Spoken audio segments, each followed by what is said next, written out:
संसदीय समिति को ऑपरेशन सिंदूर को लेकर ब्रीफिंग। विदेश सचिव ने युद्ध विराम को लेकर भी दी जानकारी।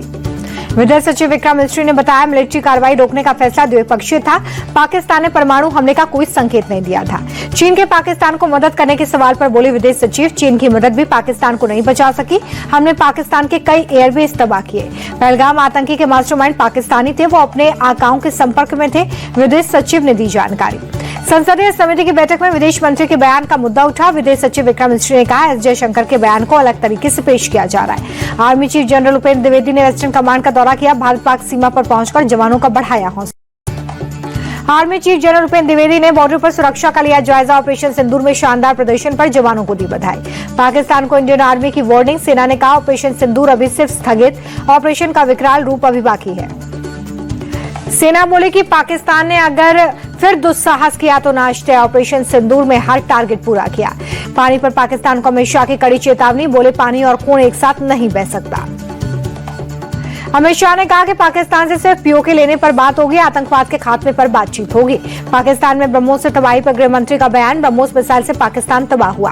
केंद्रीय मंत्री शिवराज सिंह चौहान ने की पाकिस्तान की दो टूक। कहा कि पाकिस्तान तुर्की चीन के ड्रोन और मिसाइल से डरने की कर रहा था कोशिश। सेना ने दिया मुंहतोड़ जवाब। शिवराज सिंह चौहान बोले कि सिंधु जल संधि को रद्द कर ऐतिहासिक फैसला। अपने देश के किसानों का पेट काटकर हमने पाकिस्तान को 80% पानी दिया। शिवराज सिंह चौहान ने पाकिस्तान पर किया कटाक्ष। कहा, नेहरू जी के समय भारत ने पाकिस्तान को सिर्फ पानी ही नहीं, जीने के लिए पैसे दिए, जिसकी वैल्यू आज के समय में 5,500 करोड़ है। लद्दाख में केंद्रीय मंत्री किरण रिजिजू का बयान। हमने पाकिस्तान को कई मौके दिए, लेकिन बदले में हमें आतंकी हमले मिले। केंद्रीय मंत्री किरण रिजिजू बोले कि सेना ने दिखा दिया भारत क्या कर सकता है। आतंक के खिलाफ दुनिया को आना चाहिए साथ। तेलंगाना के सीएम रेवंत रेड्डी का बयान। सीजफायर के बाद देश ने इंदिरा गांधी को किया याद। 1971 में पाकिस्तान के किए थे 2 टुकड़े। ऑपरेशन सिंदूर पर सबसे बड़ा खुलासा। पाकिस्तान आर्मी के टारगेट पर था अमृतसर का गोल्डन टेम्पल। 8 मई की सुबह पाकिस्तान ने किया था मिसाइल ड्रोन से अटैक। गोल्डन टेम्पल को किया था टारगेट। पाकिस्तान की नापाक साजिश पर सेना का बयान। कहा, जानबूझकर पाकिस्तान ने गोल्डन टेम्पल को टारगेट किया। ऑपरेशन सिंदूर से पाकिस्तान तिलमिला गया था। सेना ने कहा कि पाकिस्तान ने हमारे सैन्य ठिकानों को निशाना बनाने का प्रयास किया। हमने पाकिस्तान के सभी हमलों को नाकाम किया। बीजेपी नेता तरुण चुग बोले कि 8 मई को पाकिस्तान से स्वर्ण मंदिर को बनाया था निशाना। भारतीय सेना ने नाकाम किया हमला। तरुण चुग बोले कि यह भारत की आत्मा पर हमला था। ऑपरेशन सिंदूर के बाद पाकिस्तान सदमे में है। अमृतसर में सेना ने पाकिस्तानी मिसाइलों का मलबा दिखाया। भारत के एयर डिफेंस सिस्टम ने पाक मिसाइलों को नष्ट किया था। ऑपरेशन सिंदूर पर बहुत बड़ा खुलासा। भारतीय नेवी ने पाकिस्तानी हमले की कोशिश की नाकाम। ऑपरेशन सिंदूर को लेकर एक्टर आशुतोष राणा का बयान। हमने अपने नेतृत्व पर भरोसा रखना चाहिए। अमृतसर बॉर्डर पर पाकिस्तान की ड्रोन साजिश नाकाम। सीमा पर बीएसएफ ने चाइनीज ड्रोन को मार गिराया।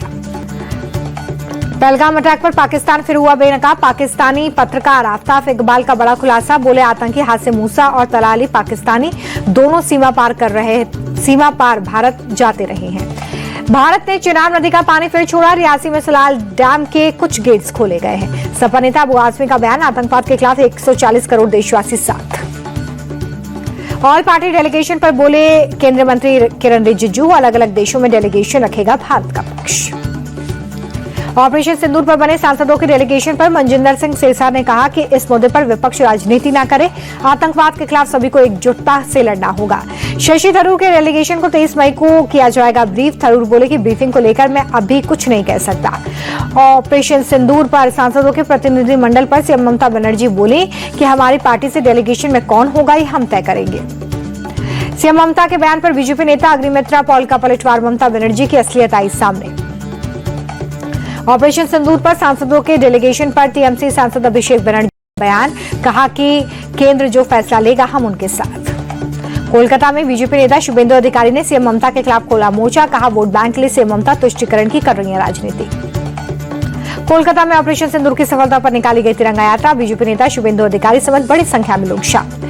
संसद के विशेष सत्र की मांग पर बीजेपी नेता आरपी सिंह का बयान। कहा, संसद के मानसून सत्र में होगी चर्चा। विपक्ष जानबूझकर कर रहा है राजनीति। दिल्ली में सीएम रेखा के नेतृत्व में निकाली गई सिंदूर यात्रा। पूर्व केंद्रीय मंत्री स्मृति ईरानी सहित कई नेता हुए शामिल। आतंकियों के खात्मे तक ऑपरेशन सिंदूर जारी रहेगा। सिंदूर यात्रा में शामिल हुई स्मृति ईरानी का बयान। सिंदूर यात्रा पर दिल्ली सीएम रेखा गुप्ता का बयान। पाकिस्तान को उसके घर में घुसकर मारा। 140 करोड़ देशवासी सेना के साथ। कर्नल सोफिया पर विवादित टिप्पणी करने के मामले में सुप्रीम कोर्ट में सुनवाई। कोर्ट ने टिप्पणी करने वाले मध्य प्रदेश के मंत्री विजय शाह की माफी को नामंजूर किया। कर्नल सोफिया टिप्पणी मामले में सुप्रीम कोर्ट ने एसआईटी जांच के आदेश दिए। कहा, आपके बयान से पूरा देश शर्मसार। सुप्रीम कोर्ट ने विजय शाह को फटकार लगाई। कहा कि आपके बयान से पूरा देश शर्मिंदा है, हम आपकी माफी खारिज करते हैं। एसआईटी में एक महिला अफसर समेत 3 आईपीएस अधिकारी होंगे। कोर्ट ने 28 मई तक स्टेटस रिपोर्ट भी मांगी। हरियाणा के नूह में एक और पाकिस्तानी जासूस गिरफ्तार। मोहम्मद तारिफ को पुलिस ने अरेस्ट किया। हरियाणा से पाक जासूसों की गिरफ्तारी पर नाथ सिंह सैनी बोले कि ऐसे लोगों के खिलाफ पुलिस की सख्त कार्रवाई जारी है। आरोपी तारिफ का बड़ा कबूलनामा, मुझसे जासूसी के लिए पैसों का दिया गया था लालच। 2018 में वीजा के लिए पाक एम्बेसी गया था। आरोपी तारिफ ने अपने कबूलनामे में बताया कि पाकिस्तान एम्बेसी में आसिफ और जाफर से हुई थी मुलाकात। जाफर ने मुझसे सिरसा एयरबेस के वीडियो मांगे थे। गुरदासपुर से 2 पाकिस्तानी जासूस गिरफ्तार। पंजाब पुलिस ने सुखप्रीत और करणबीर सिंह नाम के 2 जासूसों को पकड़ा है। दोनों जासूस भारतीय सैन्य ठिकानों की गोपनीय जानकारी आईएसआई तक पहुंचाते थे। जासूसों के पास से 3 मोबाइल, 8 जिंदा कारतूस भी बरामद हुए हैं। ज्योति मल्होत्रा के पिता का बयान, पाकिस्तानी नागरिक से संपर्क को लेकर मुझे कोई जानकारी नहीं। ज्योति मल्होत्रा की एक और शख्स के साथ तस्वीर आई सामने। तस्वीर में दिख रहा शख्स ही पहलगाम हमले के बाद दिल्ली स्थित पाक दूतावास में केक लेकर गया था। आतंकवाद को लेकर सपा सांसद देश प्रसाद का बयान, का आतंकवाद के खिलाफ हम सभी सरकार के साथ। एनएसएसजी डोभाल ने ईरान एनएससी के हेड से की बात। चाबहार पोर्ट और आईएनएसटीसी कॉरिडोर डेवलपमेंट पर चर्चा।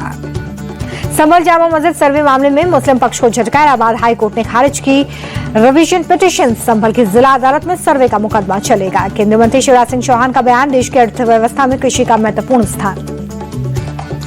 झज्जर पुलिस ने 174 बांग्लादेशी नागरिकों की पहचान की। पकड़े गए लोगों में 58 पुरुष, 52 महिलाएं और 64 बच्चे। ईट भट्टो जुग्गी और 2 दिन से चला आ रहा था अभियान। जल्द सभी बांग्लादेशियों को किया जाएगा डिपोर्ट। अशोक गहलोत की शशि थरूर को सलाह, डेलीगेशन में शामिल होने के प्रस्ताव पर आला कमान से बात करने के लिए कहना था, इससे अच्छा संदेश जाता। यूपी महिला आयोग की उपाध्यक्ष अपर्णा यादव का बयान, देश विरोधी बयानबाजी कर रहे हैं कांग्रेसी नेता।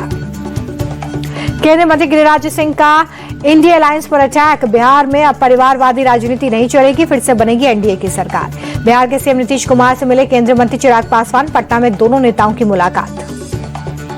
सीएम फेस को लेकर केंद्रीय मंत्री चिराग पासवान का बयान, नीतीश कुमार के नेतृत्व में एनडीए लड़ेगा चुनाव। जनसुराज पार्टी के संस्थापक प्रशांत किशोर का बयान, बिहार की बेहतरी के लिए करेंगे काम, नौजवानों, किसानों, गरीबों की भलाई के लिए करूंगा काम।